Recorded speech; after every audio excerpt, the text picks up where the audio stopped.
Hello, welcome to the Inside the Birds NFL Week 11 preview. I'm Geoff Mosher, and of course, we're going to do what we do every week, which is go through the slate of NFL games and talk about what's going on in the NFL. And it is quite an interesting week. We have some really high profile matchups in the NFC, very exciting games. You, of course, have the Eagles and the Lions Sunday night game, NBC. We'll have that covered. Myself, Adam Kaplan, Greg Cosell with the tape breakdown. We'll do it from A to Z, but obviously a great matchup between the 7-2 Eagles team and a Detroit Lions team that is among a few teams so far to sort of make the headlines, to the good teams to change. I know a lot of Eagles fans are watching it thinking if maybe the same thing needs to happen in Philadelphia as Dan Campbell, the head coach of the Lions, took play calling away from his new OC, John Morton, who came over from Denver to replace Ben Johnson. And 7 weeks through the season, and after a loss to the Vikings, Dan Campbell said, I kind of want to go back to doing things a certain way. He took over play calling, and what he got was 44 points and over 500 total yards against the Commanders. Now, the Commanders are a bad team, but there are some things strategically that Campbell did differently. I wrote about it on phillyvoice.com if you want to check that out. Use some all 22 clips to show how he used both Jahmyr Gibbs and Jamison Williams a little bit differently than Morton had been using them. And obviously in one game that led to an explosion, and we'll see if Dan Campbell and the Lions, who are very open, I thought this was really interesting, very open about having this game circled on their calendar. Most teams believe that, do it, but don't admit it publicly. Most teams, most coaches, most players tell you every game is one of 17. It doesn't matter more than the other, that they're just focused on one game at a time. That is what you get from most teams in the NFL. But the Lions this week have come out and basically said this is a game that they have absolutely had circled on their calendar, that they've been looking forward to, that this is a game that, they believe they can measure themselves against. Now, it's clear the Lions, in saying this, feel that they were robbed of the opportunity last year to take a shot at the Eagles. The Lions felt that they were the best team. They played like the best team in the NFC all year, best team in the NFL. They were an amazing team offensively and defensively, but you guys know, everybody watched them. The injuries, Aiden Hutchinson, Aleem McNeil, in the secondary. I mean, it just piled up and piled up and piled up, offensive line, until they got to a point where they could no longer prevail. They could no longer get by on the talent that they have, which is extraordinary, but they couldn't get by on the diminishing talent and just keep relying on Goff and Gibbs and Montgomery and St. Brown to compensate for everything that they went through defensively with all their injuries. So now this year, they're back, they're healthier. They still got injuries. We talk about it in the pregame show, but they feel like this is their shot to go out and prove who they really are and take down the Eagles in a way that they didn't get to do last year. And hey, listen, credit to them for coming out and admitting that. They're 6-3. They're coming off that huge win. The Eagles have obviously not looked great offensively, but are 7-2. So whoever wins this game, if it's the Eagles, they're going to be flying real high. 8 wins, top of the NFC. The Eagles can answer a lot of questions by winning this game. And I don't think people will care as much if they win it ugly because of what the record will be. The Lions, meanwhile, if they get to 7-3, they knock the Eagles down a little bit. Then they get a tiebreaker over the Eagles. And then obviously whatever happens in the other big NFC game, and that's between the Rams and the Seahawks, that is at 4:05 game. Those two are also 7-2 teams. I mean, you're basically looking at your four top teams in the NFC right there: the Eagles, the Lions, the Seahawks, and the Rams. The Bucs are good.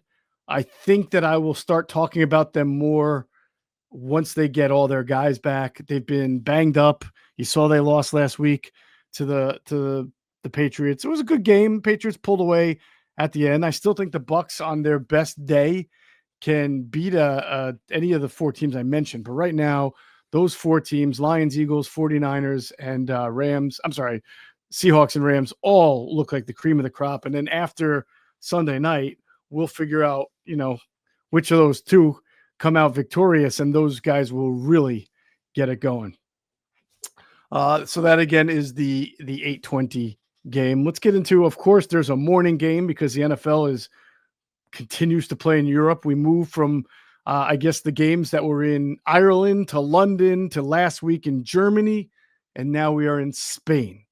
I wonder where they'll be next week. I don't look ahead. Are they in Portugal? Bratislava, maybe? I don't know. Where they go? I know they've played in Mexico before. I'm sort of curious as to where the next NFL game is going to be played that I am unaware of. So Spain gets to see.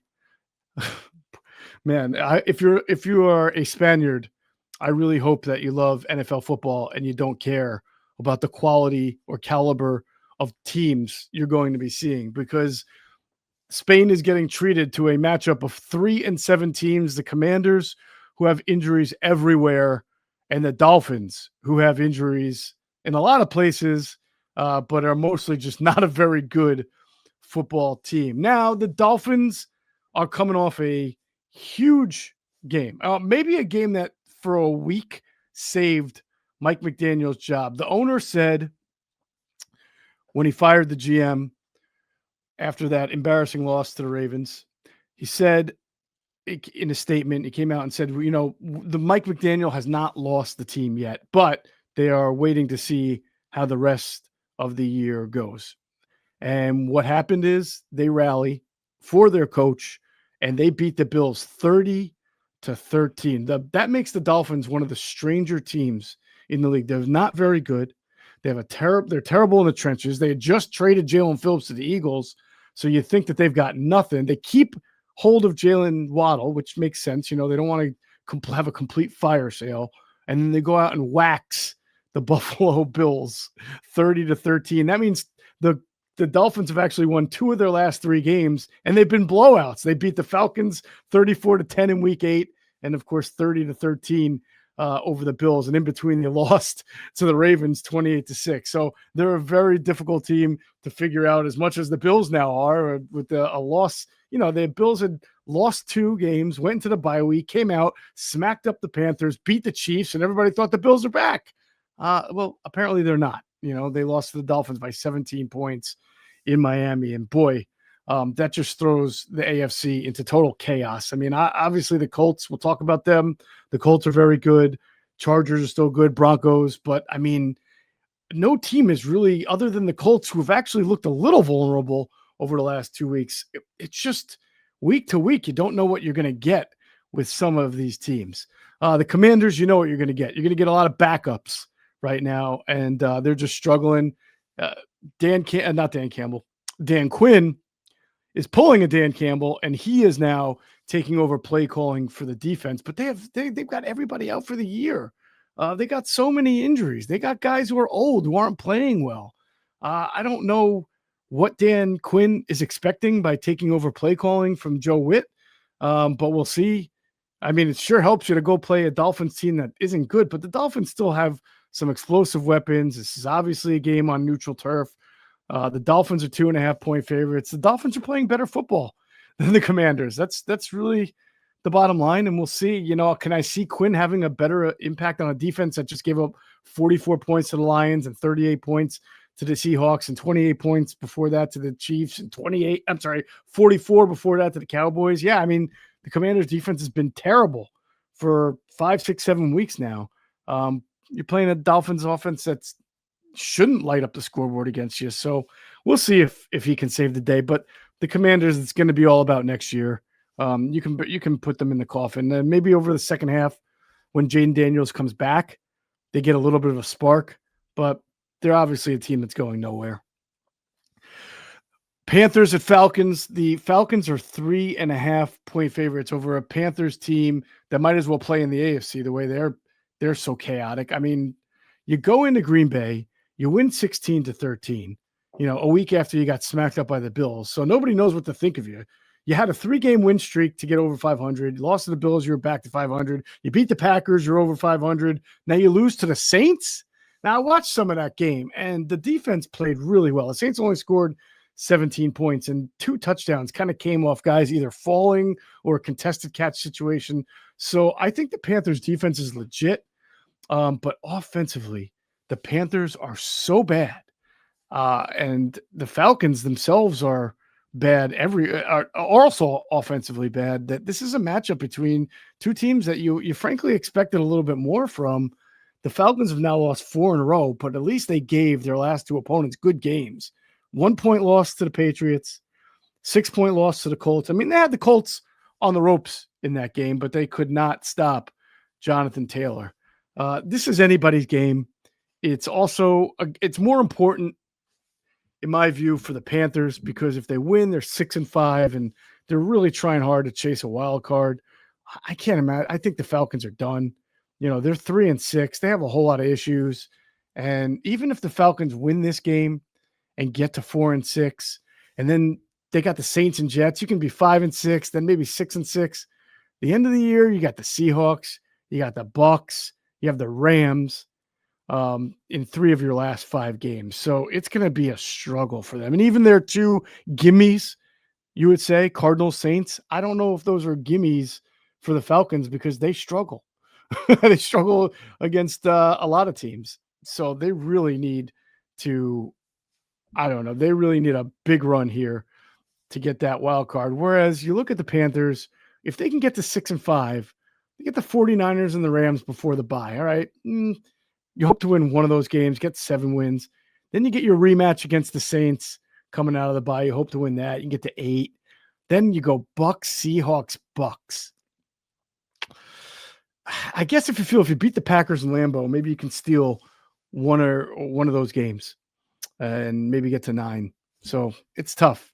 It's tough for both of these teams. Hey, it's Geoff Mosher, and if you have a family and kids at home like me, you always want them to be fully protected. That's why I'm thrilled to be a Simply Safe customer, and our house is equipped with the most technologically advanced alarm system you can get. If you could actually stop someone from breaking into your home before they got inside, why wouldn't you? Traditional security systems only react after a break-in, but Simply Safe is different because it stops crimes before they happen with Active Guard outdoor protection. Their AI-powered cameras detect threats while they're still outside your home, and they alert real security agents. These agents take action while the intruder is still outside and confront the intruder to let them know they're being watched on camera and police is on the way. And that's how you stop a crime before it's committed. There's no long-term contracts or hidden fees. You can cancel anytime, and it comes with a 60-day money-back guarantee. Try it and see the difference for yourself. Do not miss out on Simply Safe's biggest sale of the year,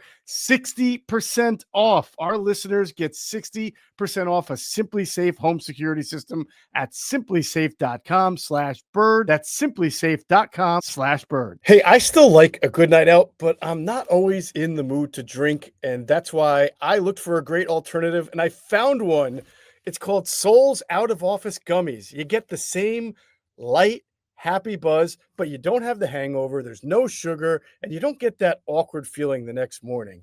They help me unwind and ease into my evening without the alcohol or the next day fog. Soul is a wellness brand that believes feeling good should be fun and easy. Soul specializes in delicious hemp-derived THC and CBD products designed to boost your mood and help you unwind. Their best-selling out-of-office gummies were designed to provide a mild, relaxing buzz, boost your mood, and enhance your creativity and relaxation. With 5 different strengths, you can tailor the dose to fit your vibe. From a gentle 1.5 milligram microdose to their newest 15 milligram gummy for a more elevated experience. They've also got a variety of products specifically designed to help you get a better night's rest, including Soul's top selling sleep gummy, a fan favorite for deep restorative sleep.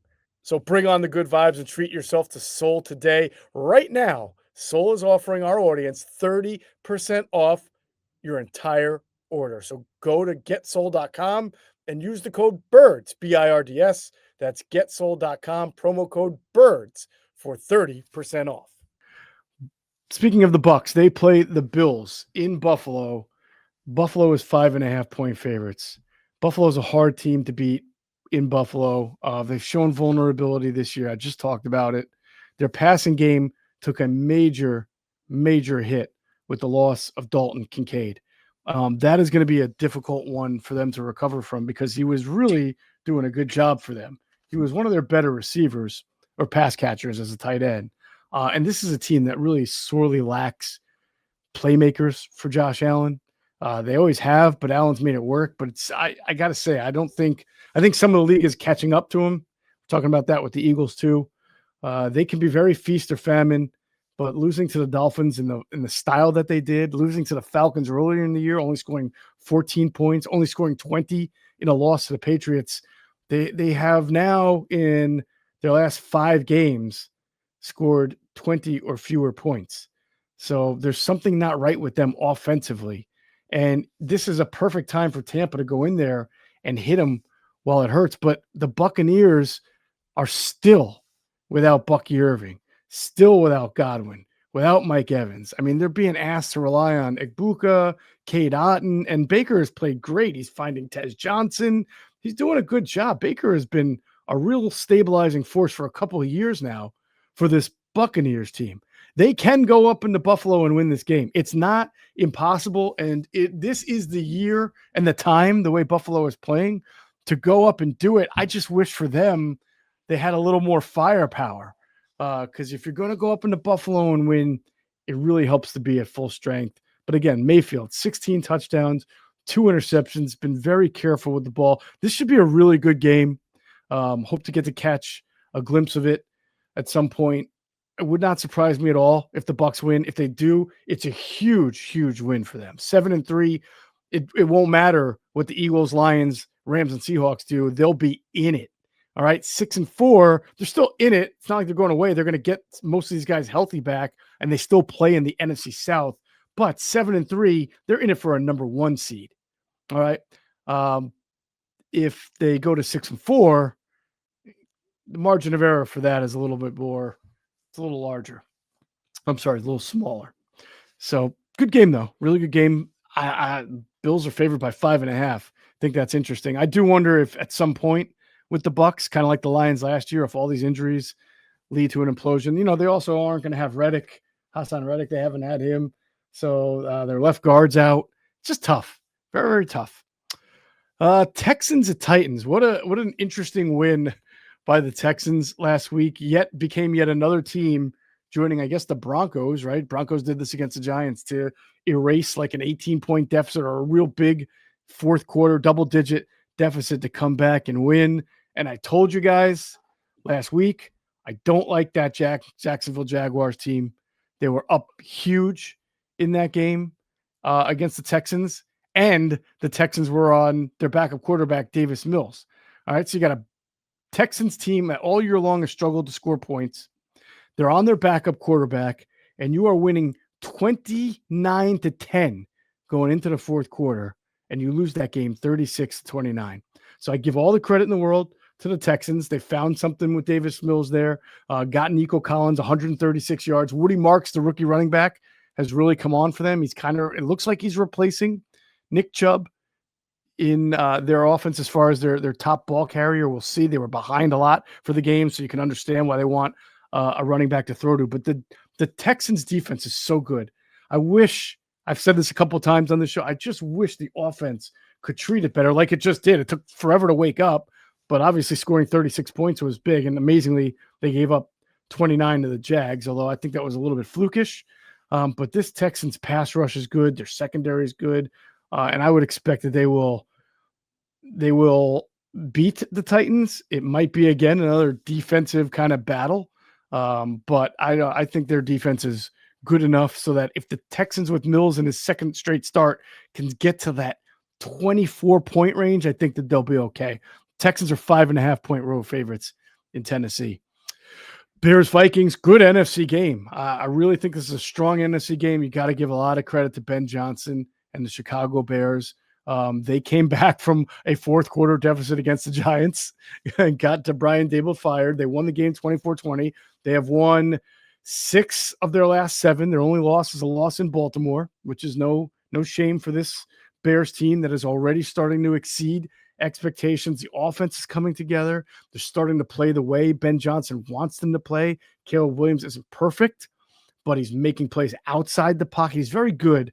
He's better at making plays outside the pocket on the run than he seems to be inside the pocket. But nonetheless, he's finally getting Colston Loveland involved.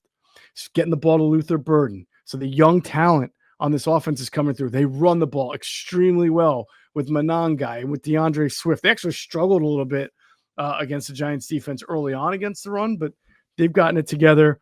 And now they play a division rival. They play the Minnesota Vikings, and this will be the first time since week 1. Now they lost to the Vikings, but they're in week 1, 27-24, but they're a different team. The Vikings are coming off a loss to the Ravens themselves that isn't bad. They lost 27-19. Their passing game still a little iffy. You can kind of see Justin Jefferson getting a little frustrated. But hey, look, they're on a rookie quarterback, a first-year quarterback who missed his entire rookie year. They did beat the Lions in week 9, and they couldn't keep it going against the Ravens, but this Vikings team is not easily beatable. It doesn't matter if the quarterback is still learning. They're well coached offensively. They're well coached defensively with Brian Flores. They are going to come and attack. They are going to attack Caleb Williams because that's what the Vikings do. They tried to attack Jared Goff. They did 2 weeks ago, and they won that game. All right, so they will come after Caleb Williams, and they will probably force Caleb Williams into some mistakes. It's not going to be pretty, but it's a good NFC North battle. And if the Bears can come out of whoever wins this game, the Bears lose, all right, you're still 6-4. You try to pick up the pieces the next week and continue on your season. You'll have the Steelers after that.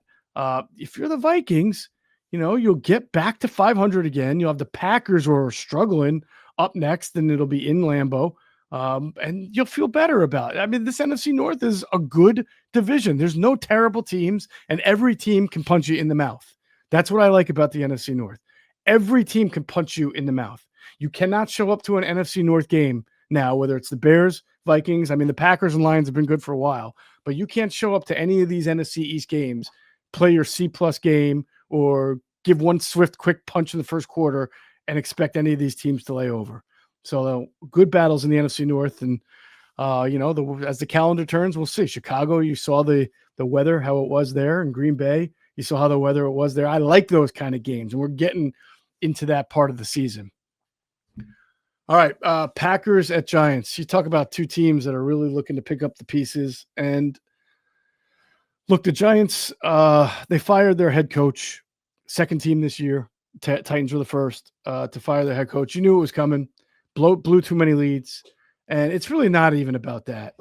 I think, obviously, Jackson Dart getting hurt running, having a concussion, probably put the nail in Brian Dable's coffin. They let him play recklessly. But if you've watched Brian Dable for the last few years, you can tell he has some serious issues as a head coach, dealing with his temperament, his anger, his emotional intelligence, as Jeffrey Lurie would say.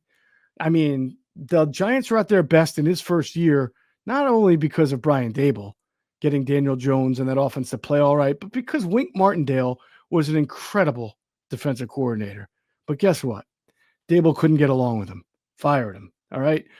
If you've read all the stuff, and I knew about this anyway, but if you've read all of it, Dable and Mike Kafka, who's now the interim head coach, they had their issues. I mean, Dable took play calling, gave it back, took play calling, gave it back. Then you read about him glaring at his special teams coordinator.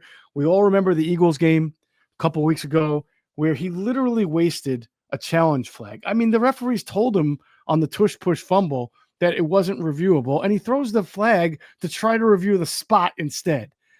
He is just too impulsive, impetuous to be a head coach. I mean, maybe he can be a head coach again, but he's got to be able to figure that part out, like Nick Sirianni has, okay? Sirianni is still Sirianni. Now, he's still an emotional guy, but you don't see him going, picking fights from the fans, other players. You don't see him doing that outlandish stuff that he was doing earlier in his career, as early as even last year against Cleveland. He has stopped doing that, and that's to his better. I know some fans love that, and think that that's the cool stuff that they want out of a head coach. But there were people in the organization, in the Eagles organization, that thought it was a joke. And there were people around the league who thought Sirianni was a caricature of himself because of that. And you know what? He's toned it down. Maybe having Big Dom on the sideline there this year as a coach has helped. But the point is, Dable needs to do the same.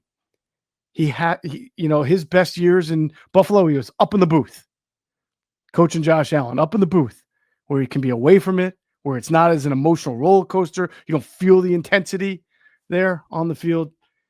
If he wants to be a good head coach or a head coach again, he's got to solve that issue.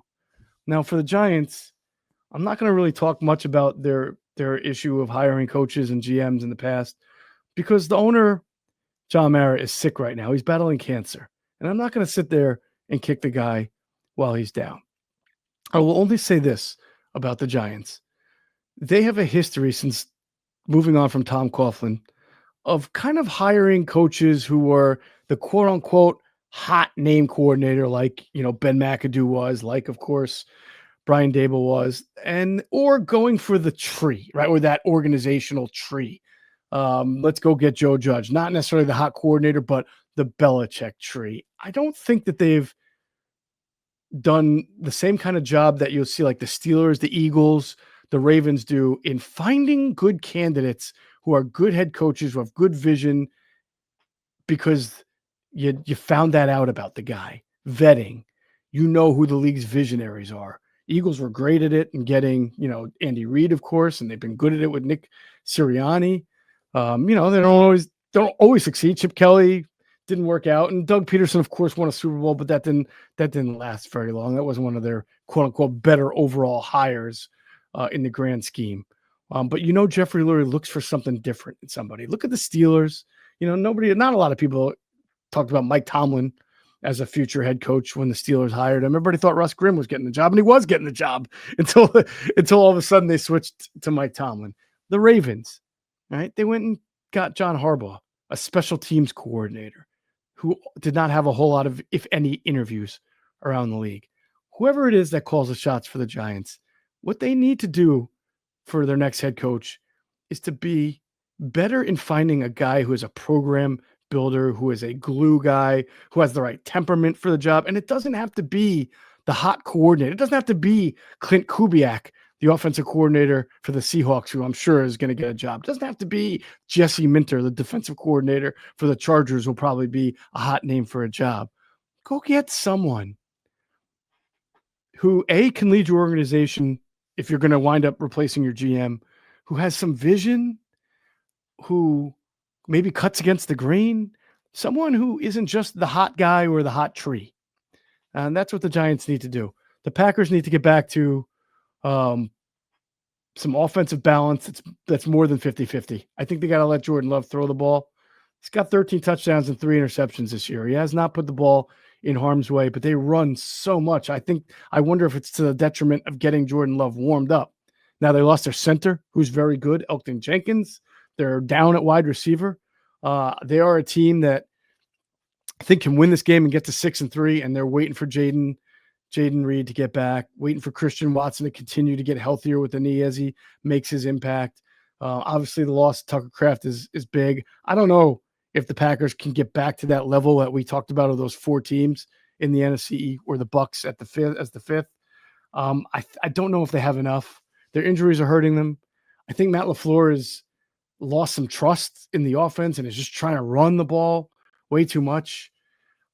But I will say I think LaFleur and the Packers are a good organization. They've made changes when they've need to make them before. He is a good coach. I like LaFleur as a coach. I may not love his play calling and his conservative nature, but I think he's done an excellent job as coach of this team. I would bet on him figuring out ways to get better than they've been the last few weeks. It's helpful that they have the Giants, and Jameis Winston will start for the Giants, so I'm sure he's good to make a mistake or two. He'll probably make 2 or 3 big plays, but he'll probably make 2 or 3 big mistakes as well. The Packers are 6.5-point favorites despite losing 2 straight games and being on the struggle bus, but they should win this game. I expect them to get right. I just question if they can be Super Bowl contenders again this year. Bengals at Steelers. The Bengals come out of the bye. It's weird. Joe Flacco, he was limited in practice. He didn't even practice at all on Wednesday. I mean, they came out of the bye. He must have gotten really shaken up in their last game. I think the whole team got shook the last game. They lose to the Bears 47-42. I mean, they've given up 47 to the Bears, 39 to the Jets. I mean, they have hemorrhaged yards and points. And, they're playing a Steelers team. That is the last team they beat, but they had to win that game 33-31. So this could be anybody's game. The Steelers have not looked good at all. They have been very inconsistent. They've lost 3 or 4. I told you that game 2 weeks ago against the Colts was somewhat of a fluke game because what I said was, how do you only win 27-20 when you get 6 takeaways? All right, the Colts turned the ball over 6 times, and the Steelers only won 27-20. 9 times out of 10, you get 6 takeaways, you're going to beat the crap out of a team. They did not. And then they went into the Chargers, a team that has a lot of injuries, especially on offense, and they got blitzed. They got killed. There wasn't even a close game. They lost 25-10. So I can't sit here and tell you that I think the Steelers are definitely going to beat the Bengals, even in Pittsburgh. It could be another 35, 34, 46, 41. Could be one of those games. Interesting that Joe Burrow came back this week to practice for the Bengals. So if the Bengals win this game and get to 4-6, they're going to look at their schedule. They're going to say, hey, can we get to 4-6? Can we get to 5-6 the next week against the Patriots? Probably not. I mean, to be honest, they got the Ravens after that, the Bills after that, the Ravens again. I mean, I think Joe Burrow even said his comeback depends on their situation.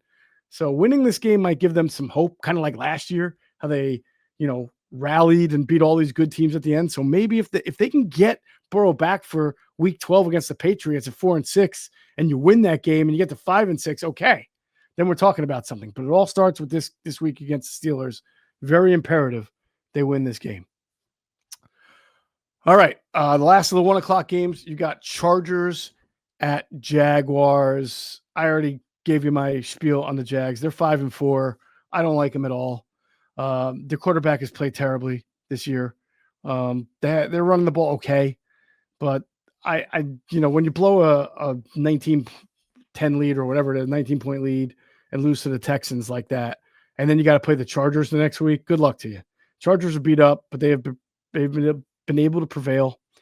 This game is in Jacksonville, but they still have question marks about Brian Thomas Jr. First of all, he wasn't playing that well. He's dropping a lot of passes. Secondly, he's been dealing with an injury, so they're not sure he's going to play. Maybe he will.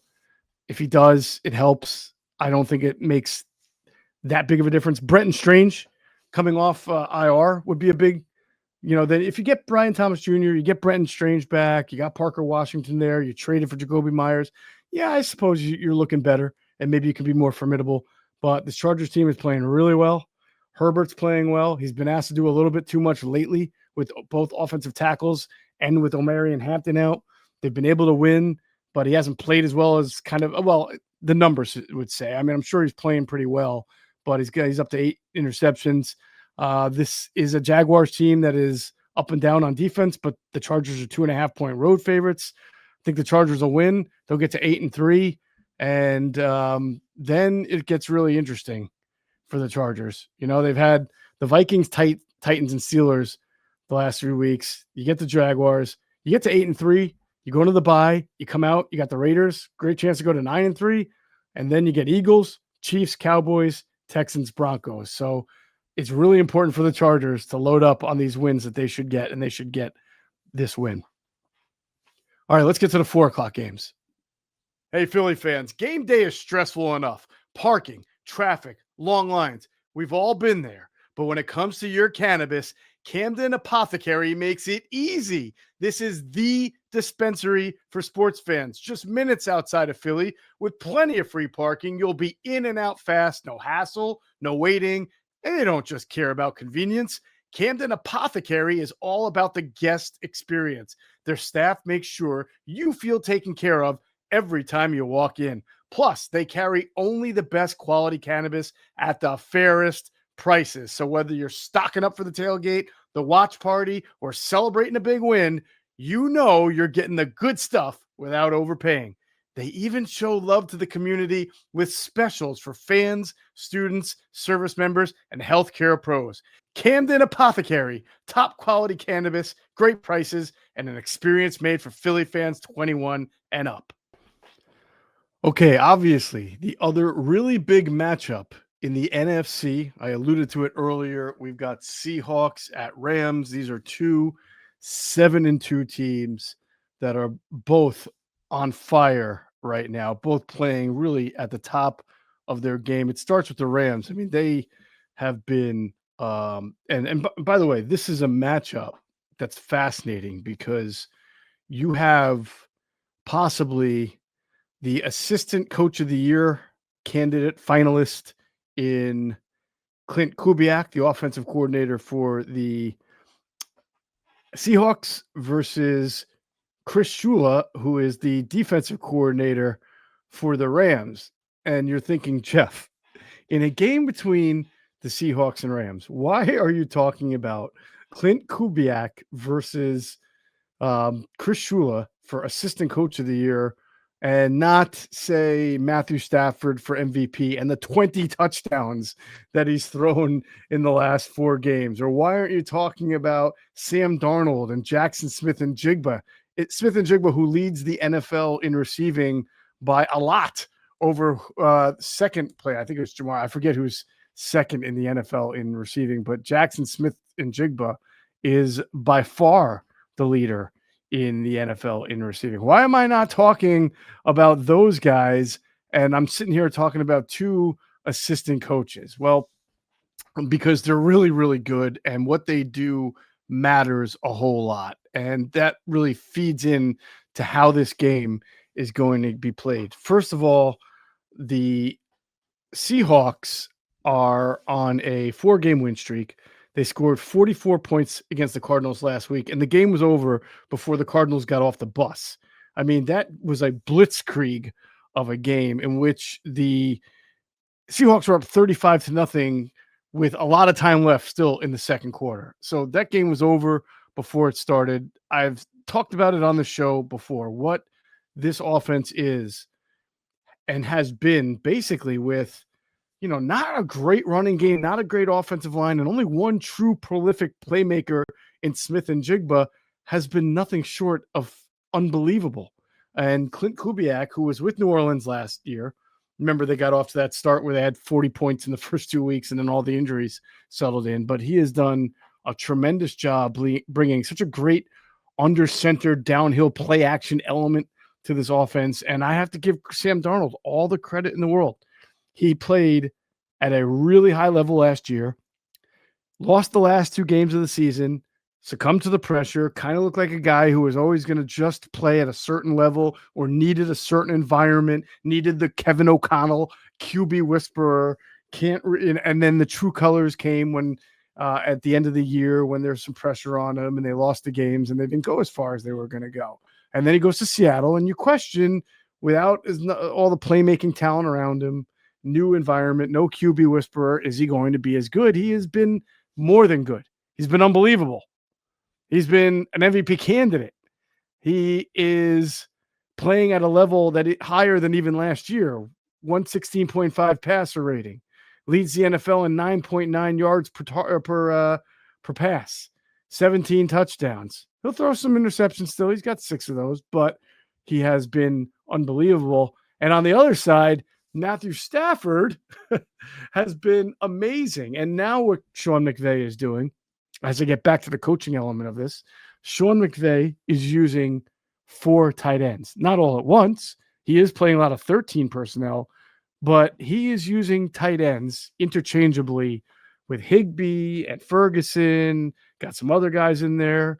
He's running tight ends in and out there. He is getting in these big, heavy fronts with tight ends and passing, using the play action pass. And Matthew Stafford is playing probably better than Matthew Stafford has played his entire career, including when he won a Super Bowl, including his best days with Megatron in Detroit. I mean, he has 25 touchdowns in 9 games so far. I mean, he's on pace for a 50 touchdown type season, 2 interceptions. I don't think he's thrown one since the Eagles game, and that goes all the way back to week 3. All right. They are 5-1 since that game. They had a slip up against the 49ers. I talked about that game. They were beating the 49ers soundly, or had them beat in that game. They fumbled twice, including once going into the end zone, that really swung that game. They had their chance at revenge last week, and they beat the 49ers 42-26. But defensively, the Rams have been a very interesting team.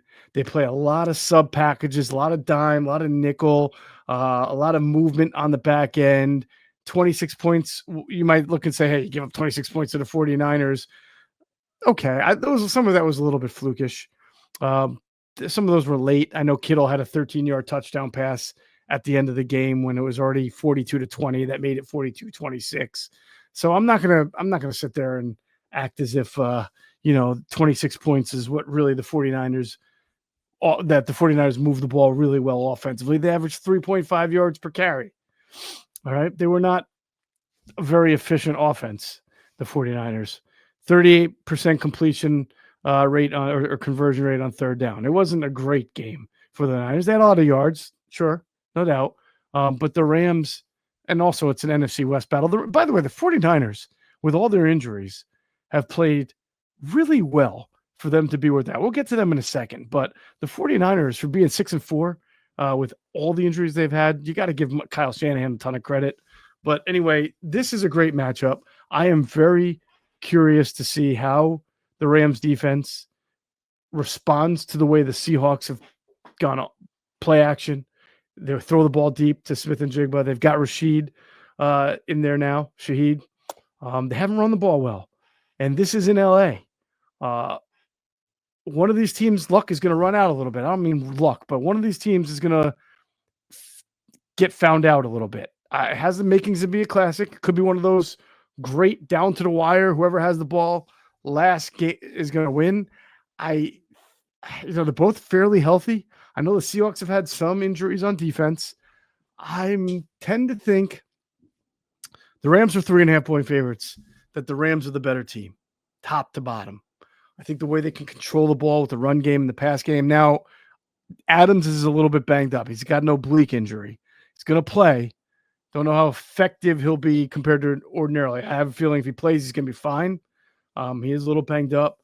But what the Rams are doing offensively, interchanging between these heavy packages and passing out of them, and then, they can go 11 personnel and run with Kyren Williams, and now Blake Corum in the mix.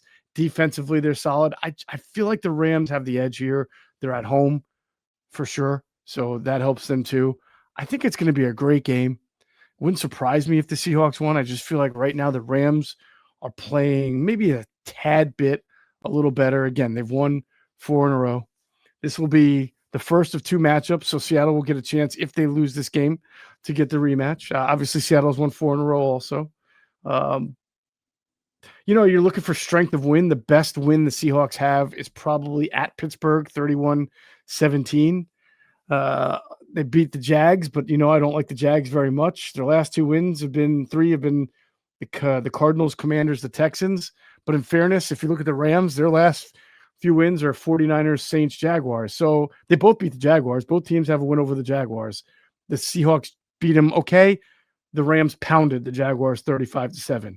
And I think the 49ers win and the Colts win by the Rams is better than any win that the Seahawks have. So that's why I'm leaning right now toward the Rams and thinking that they're the better overall team. It'll be a great game. And again, whoever wins, they're going to feel they're in the driver's seat in the NFC, depending on what happens with the Lions and the Eagles. The other 4:00 game, you got the Niners and the Cardinals. Like I said, the Cardinals, and I said this last week, they're more functional offensively with Jacoby Brissett, but eventually Jacoby Brissett is your quarterback for 5, 6, 7 games. It's going to become problematic for your team. That's not what you want. And like I said, they got completely creamed by the Seahawks. It wasn't even close. And I'm not putting that all on Jacoby Brissett. Eventually the roof is going to cave. My biggest issue, I said last week in this show for the Cardinals, was that they were down 2 cornerbacks. And when you're down 2 cornerbacks against the Seahawks offense, which they were, you see what happens. You just got no shot of slowing down that Seahawks offense, and they didn't. And now they're going to play the 49ers, and it looks like Purdy is finally going to come back. Juwan Johnson has been back. Kittle's back. They're not fully healthy yet. They're still waiting on Ayuk, and I have no idea when that's going to happen for them. We'll see what goes on with Pearsall. If they get him back, then the 49ers are even in better shape. The Cardinals' defense has played well up until last week, and they are at Arizona. So, I don't expect the Cardinals to get killed, but the 49ers are that team that's getting healthier and getting more in the rhythm. McCaffrey has been unbelievable. He leads them in rushing and receiving. Juwan Johnson and Kittle have come back and given them a good element. They are overcoming so many injuries that they've had. They've lost Bosa for the year. They've lost Warner for the year. They've had injuries in the secondary. They had injuries to Bryce Huff. So they had injuries on offense too. I just talked about, and they're 6-4 with a chance to go to 7-4. You hope for them that this is not a letdown game. I mean, it's an NFC West game. It shouldn't be. I don't know that there's anything like a look ahead game because their schedule gets a little bit, they got Panthers and Browns and Titans up next. I mean, look, this is a golden opportunity for the 49ers, who are clearly not as good as the Seahawks and Rams, to keep putting pressure on them. Get to 7-4 with a win over the Cardinals. Then go beat the Panthers, get to 8-4. Then you got to play the Browns, you can get to 9-4. Then you get the bye. Then you come out of the bye, you get the Titans. 10-4? Is it possible? Yeah, it's possible. More realistic? 9-5 probably. They slip up somewhere along the way. But the bottom line is this schedule aligns really well for the 49ers, if not to win the division, but to at least challenge for a 6 or a 7 seed. And again, they get healthier, they get more players back. You got to give Robert Saleh and Kyle Shanahan a ton of credit. I know the schedule has been easy, but this is not a great 53 with all the injuries that they've had. And they are 6-4 with a chance to extend that and really make some noise here over the next few weeks. Ravens at Browns. Folks, what do we got to say? The Ravens are clearly, and I talked about this last 2 weeks, really, now that they are healthier, they are more like the Ravens you expected them to be going into the year when they were my number one ranked. I thought going into the year they would be the number one team in the NFL because of everybody that they were bringing back. Well, they had the injuries. They had some defensive slip-ups. They were 1-5 at one point, which is hard to believe, but they were. But now they're 4-5. They've won 3 games fairly convincingly in a row. Bears, Dolphins, Vikings. You got the Browns up here. I get it. It's a division game. I get it. The Browns have a tough defense. It's in Cleveland. I wouldn't be surprised if this was a little bit of a struggle, even though they beat the Browns 41-17 earlier in the year. That was their only win when they were 1-5. But man, beat the Browns, you get to 5-5. Then you got the Jets on the schedule. Then the Bengals, 6-5, 7-5, Steelers, 8-5. I mean, the chance for them, I don't think they can run the table, but they've got, because they have the Patriots in week 16, the Packers week 17. So there's probably a loss or two more left, maybe 1 or 2 on the schedule, but they could run if you're telling me they beat the Browns, Jets, Bengals, and Steelers to be on a 7-game winning streak, and then beat the Bengals again to be on an 8-game winning streak, headed into Patriots, Packers, and they're at that point 9-5. Okay, maybe we talk about them running the table, but I think they're clearly the favorites right now in the AFC East, and in the AFC North, and they're playing good ball. And the Browns, Kevin Stefanski once again giving up play calling now. We'll see if that makes a difference. I just don't think the Browns have enough talent. I know they got Cedric Tillman back last week. Didn't do much. They're trying to play spoiler, but there's a reason that they are home underdogs by 7.5 points, folks. The other 425 games are really great. That's probably the best AFC. I talked about the 2 NFC matchups that are really good. The AFC matchups just aren't as good except for this one, and this is Chiefs versus Broncos in Denver. I have been really amazed by some of the lines this year.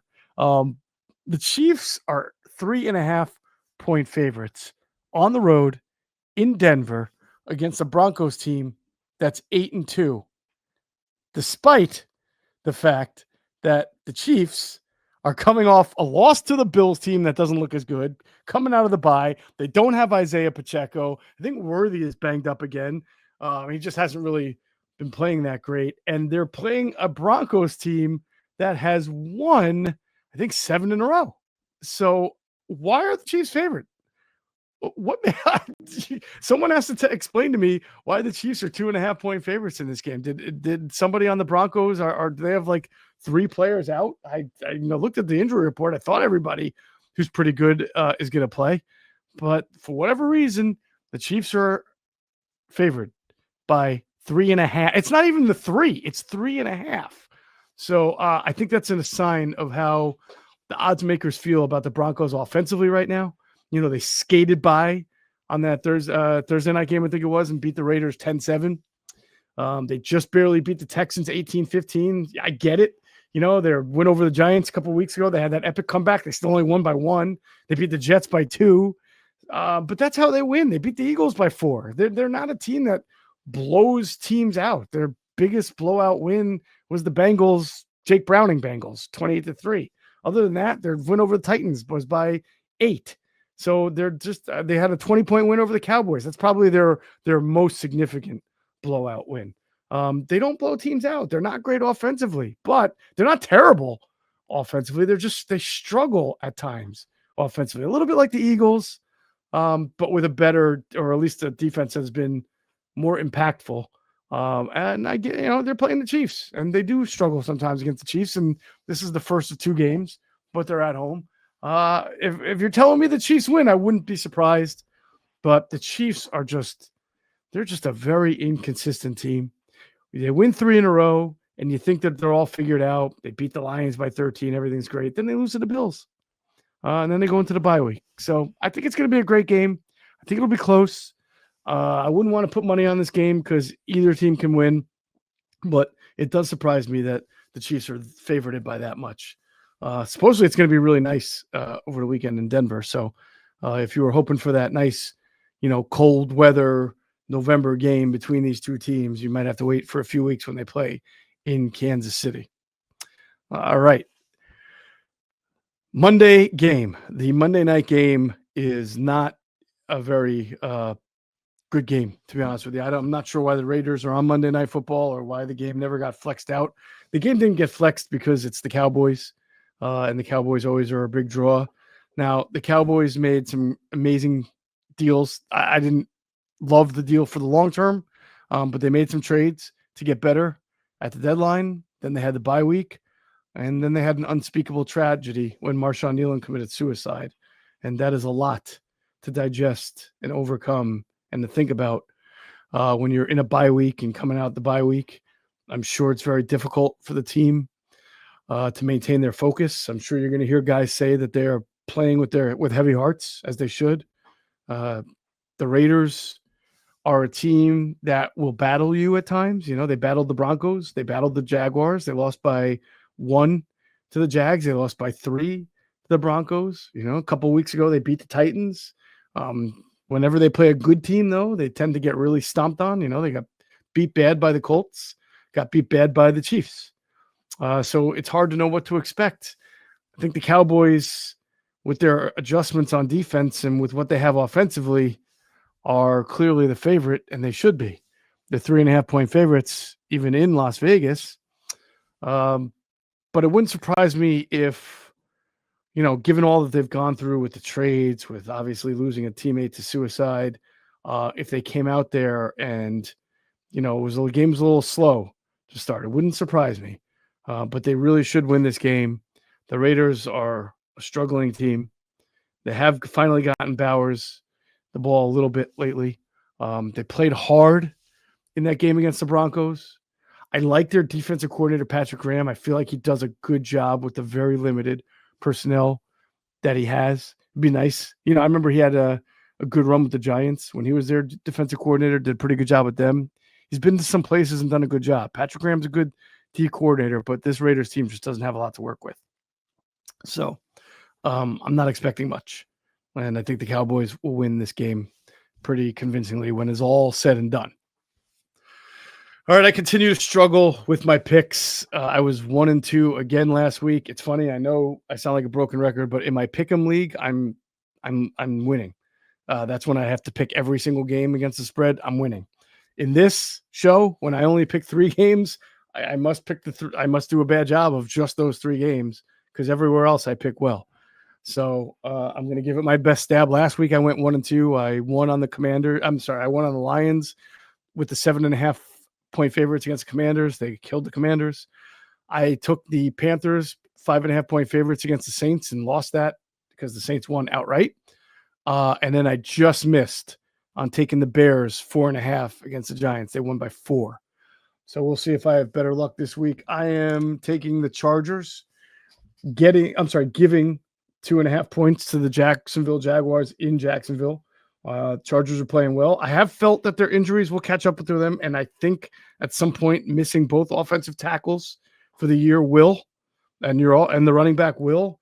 I just don't think it'll be this game. I think the comeuppance is probably coming for the Chargers later in the season against their divisional opponents. If not, you give them all the credit in the world.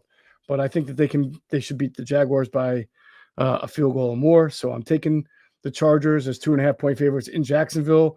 I'm taking the Cowboys as 3.5-point favorites at Las Vegas. I think that one's a little bit more dicier, given everything the Cowboys are going through. But the Raiders are bad. I mean, they fight hard, but the Cowboys have a lot of offensive firepower. That's the one thing the Broncos didn't have.